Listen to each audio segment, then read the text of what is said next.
Daí a gente chega no mês de julho, já a segunda metade do ano, e aqueles 30 livros que você tinha colocado como meta de leitura para 2017 ainda estão lá pelo segundo, pelo terceiro. E como essa semana o pessoal lá do meu grupo de padrinhos e madrinhas lá no Facebook me postou um post, acho que era da Galileu, sei lá. Era uma lista bem interessante. 10 livros clássicos para ler em um dia. Eu achei essa ideia ótima, mas aí eu entrei no link, eu até vou deixar aqui embaixo, mas eu gostaria de dar a minha contribuição, porque eles colocaram uns livros lá que eu não acho que a gente lê em um dia, não. Eu, pelo menos, demorei um pouco mais de tempo, então eu preparei a minha própria lista de livros bons, livros clássicos, de qualidade, que você vai ler em um dia só e em poucas semanas você vai bater as suas metas de leitura que você fez lá na virada do ano. Mas é só depois da vinheta, vamos ver.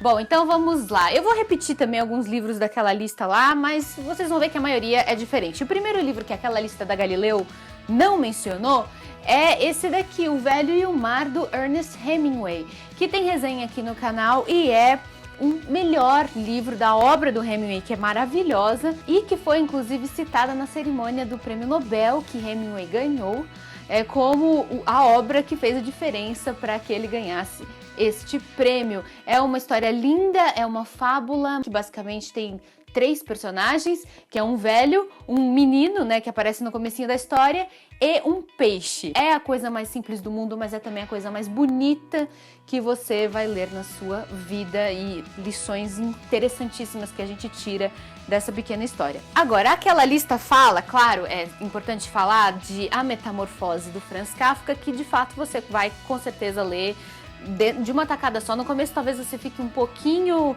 confuso com o texto, tal, eu também fiquei, mas assim que você pegar o ritmo, você vai ler numa tarde ou até menos, em poucas horas. Então A Metamorfose, claro, eles já falaram naquela lista, mas eu quero sugerir também uma novela do Kafka ou um conto, que é o Na Colônia Penal. Tanto A Metamorfose quanto o conto Na Colônia Penal tem resenha aqui no canal. Esse conto aqui é muito interessante. Ele fala sobre um método de tortura muito particular que é colocado em uso numa colônia, numa ilha penal, imaginada pelo Kafka. Ele tinha uma imaginação um pouco perturbada, como vocês devem saber. E esse conto é explosivo, vocês vão ler rapidinho. Daí uma outra sugestão que eu também li em um dia só, você pode ser que talvez demore um pouco mais, ou talvez não, mas eu li muito rapidinho, que é o Alice no País das Maravilhas.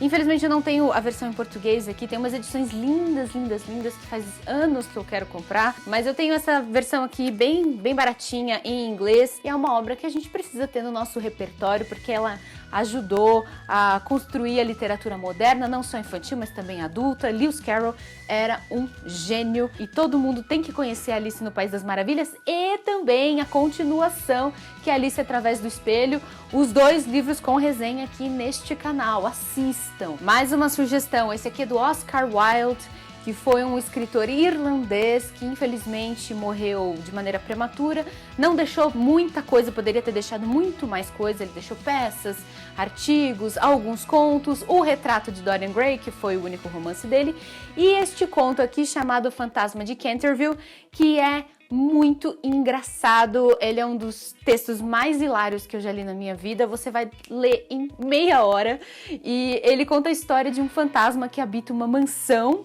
lá na Inglaterra. Então é um fantasma todo tradicional, um bom fantasma inglês que anda por uma mansão levando suas correntes e tal. Só que para aquela mansão acabou de se mudar uma família americana, que na época do Wilde era considerada, né, ainda é até hoje, né, muito moderna, que não se prende com as tradições, essas bobagens do passado. E essa família vai fazer a vida desse fantasma um inferno. A gente fica morrendo de pena desse coitado desse fantasma.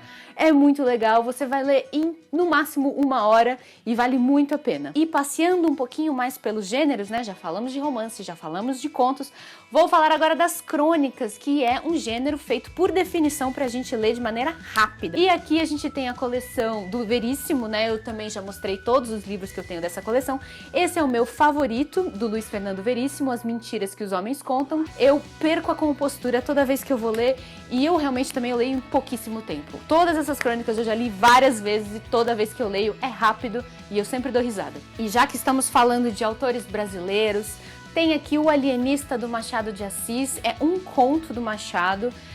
Talvez alguns chamem de novela, porque talvez um pouquinho maior do que um conto. A definição, a diferença de conto para novela, ela não é muito clara, mas é um pouquinho mais desafiador, mas dá para ler em um dia. É uma investigação muito bacana, bem humorada do Machado de Assis, sobre o que é a loucura, o que é a lucidez, e o personagem principal é um alienista, que é o nome que se dava antigamente aos médicos dos loucos, dos alienados, que é o Simão Bacamarte, um personagem icônico do Machado de Assis, que numa pequena cidadezinha ele cria um sanatório e depois começa a classificar todos os habitantes pelas suas maluquices, e a história vai num crescendo e tem um final surpreendente. Então vale a pena ler também, dá para ler num dia só. E continuando, outro gênio da literatura no século XIX é A Morte de Ivan Ilitch, do Lev Tolstói. Foi o primeiro livro do Tolstói que eu li. Eu quis começar com uma coisa curtinha, porque depois tive que ler o Guerra e Paz, que tem 2.500 páginas. Agora em julho eu vou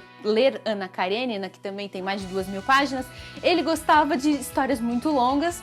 No entanto, A Morte de Ivan Ilitch é rápida, também a gente lê em uma tarde. É a reconstituição da vida de um homem, o Ivan Ilitch, a partir do momento em que ele descobre que está à beira da morte por conta de uma doença, né? Uma coisa que vai acontecer comigo, vai acontecer com você, com todo mundo, e que, pelo fato de ser assim tão verídico e ser o destino de todos nós, torna esse livro um dos mais assustadores que eu já li na minha vida, muito embora ele não seja uma história de terror. E ele tem aquele bom humor do Tolstói, aquela língua ferina dele, aquelas críticas interessantíssimas. E foi o meu primeiro contato com a literatura dele e que permitiu, né, que me despertou o interesse para as outras obras. E posso dizer, sem medo de errar, você vai gostar muito desse livro. Quero também chamar a atenção para um livro que pouca gente conhece e eu também só descobri por acaso porque eu comprei esse livrinho num sebo. É o Alves e Companhia, do Eça de Queiroz, um escritor que é conhecido por obras grandes, sérias, sisudas, como O Crime do Padre Amaro, O Primo Basílio, Os Maias. É um escritor difícil de ler, não vou dizer que não é. Português, né, do século XIX, um escritor realista, bem difícil. No entanto, aqui nesse livrinho aqui, Alves e Companhia, ele mostra o seu lado de humor. Então é uma história muito interessante, muito engraçada a respeito de um cara que descobre o adultério da esposa, mas diferentemente de outras histórias de adultério que ele mesmo escreveu, como O Primo Basílio, essa história aqui é muito engraçada, a gente ri muito ao longo da leitura. Eu mudei muito a minha ideia, a ideia que eu fazia de Eça de Queiroz depois que eu li esse pequeno livrinho, e é uma coisa que você também vai ler em uma tarde. Continuando a passear pelos gêneros, eu preciso citar aqui essa importante obra que você também pode ler num dia só e que vai te acrescentar muito, que é o Antígona, uma peça de Sófocles, o mesmo dramaturgo grego que eternizou a história de Édipo Rei. Por mais que eu sempre fale que eu prefiro assistir peças de teatro ao invés de ler os seus textos, no caso de textos clássicos, antiquíssimos como o Antígona, a gente tem que ler mesmo, mesmo que a gente não tenha oportunidade de assistir pessoalmente. Esse livro aqui eu tive que ler durante a faculdade de Direito, para vocês terem uma ideia. O grande dilema do livro é o fato de que Antígona, que é filha de Édipo,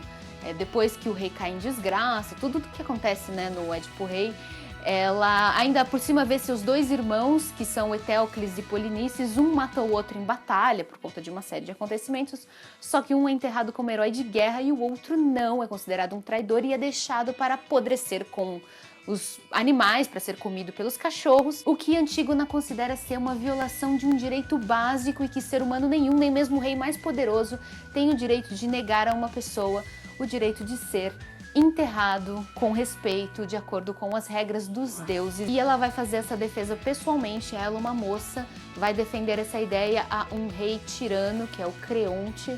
E esse livro é interessantíssimo. Tem que ler, tem que conhecer, não é difícil, tem que ler e você também vai ficar pensando em muita coisa. E já que eu tô assim tão culta, tão sofisticada, vamos então a mais uma peça de teatro. Essa não é da antiguidade, mas ela também é muito antiga.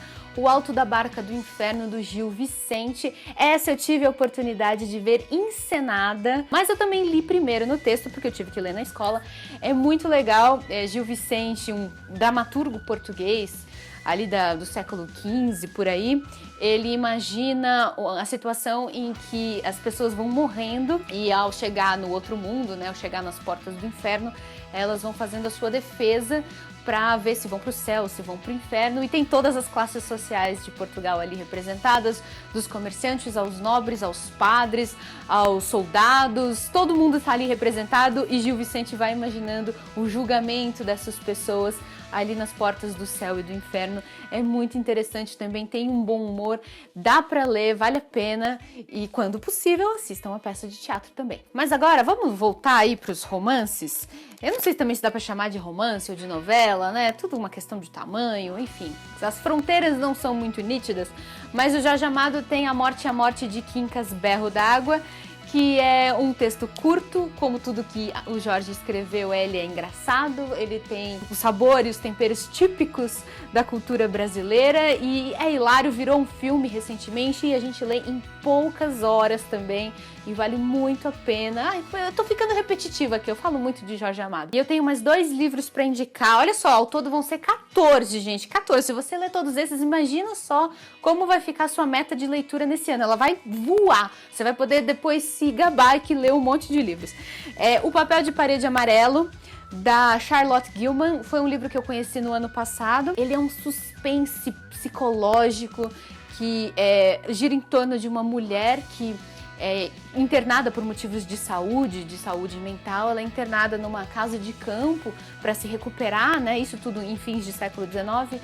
E ela vai enlouquecendo gradualmente a ponto de começar a ter alucinações por conta de um papel de parede amarelo que revestia o quarto dela dentro dessa casa de campo. É uma das narrativas mais psicologicamente tensas que eu já li na minha vida.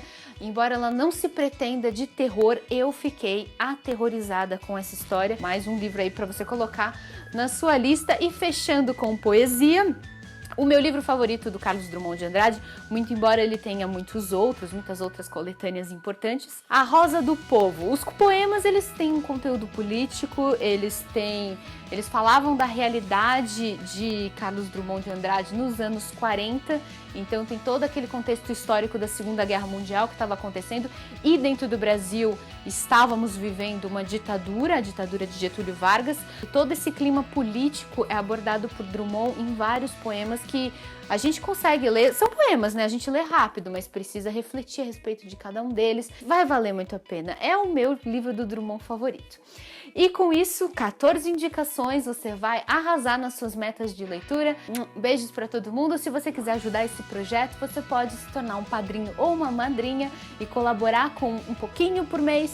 Só um pouquinho, cada um colabora com o que puder e se torna um padrinho ou madrinha e ganha um monte de benefícios. É só conhecer aqui a minha campanha.